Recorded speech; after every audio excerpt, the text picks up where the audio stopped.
helped question. So for during the 10 years at EIPC, during our 10-year journey, Yeah.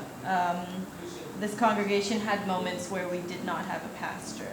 And you jumped in to help to be the church's caretaker during those times.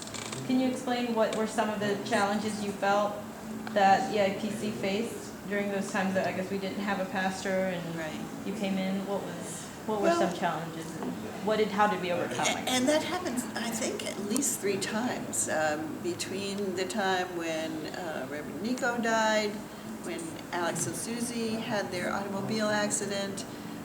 Then it was like 2 years between. A long search went on.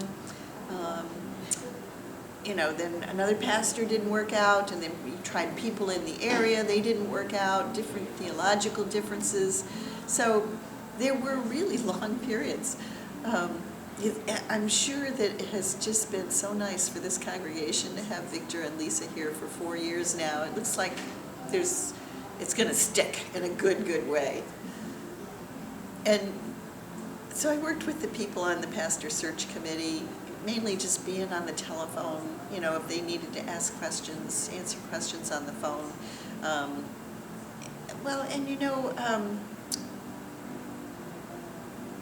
You're going to have to edit this out. Who's the pastor in Annandale? Oh, Reverend Chris Looker. Yeah, Reverend Chris Looker was also another mentor who supported the congregation when he was the interim here at this church. So I wasn't the only one helping out. Our stated clerk, Dick McPhail, helped out some.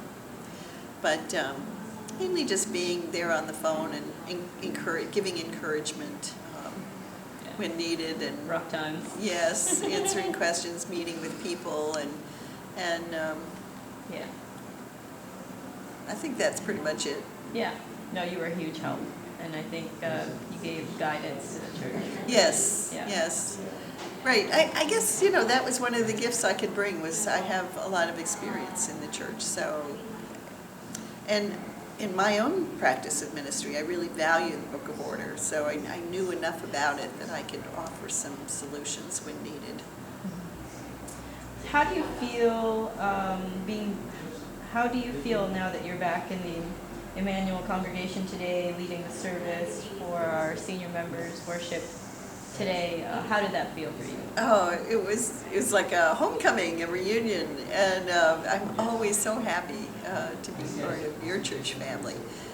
So for me, it's joy, to be here and enjoy the people and the children and the elderly people and the whole community of faith.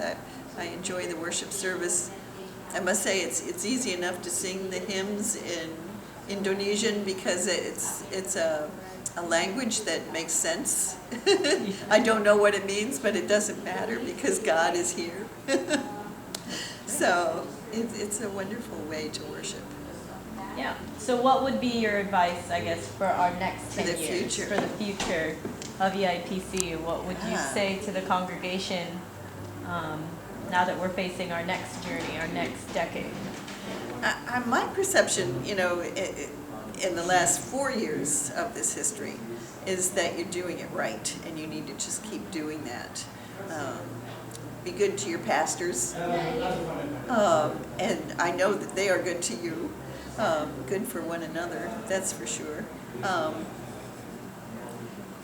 I'm not as familiar anymore about what the opportunities are out there, but keep your eyes open for those opportunities for new ways to be in ministry in your community.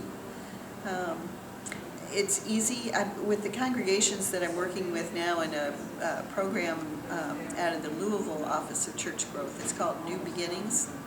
We know that every few years, maybe every 5 to 10 years, the church needs to very intentionally discern what God's vision is for them. What is God calling us to be as a congregation? What is God calling us to do next? And that just takes a lot of prayer, intentional prayer, and going out into the community and not just being satisfied to serve the people who are here now already, but how can you serve people that aren't here yet, who also need the good news of the Bible, who also need the support of the community that you've built here. So that would be it, to look outside of yourselves.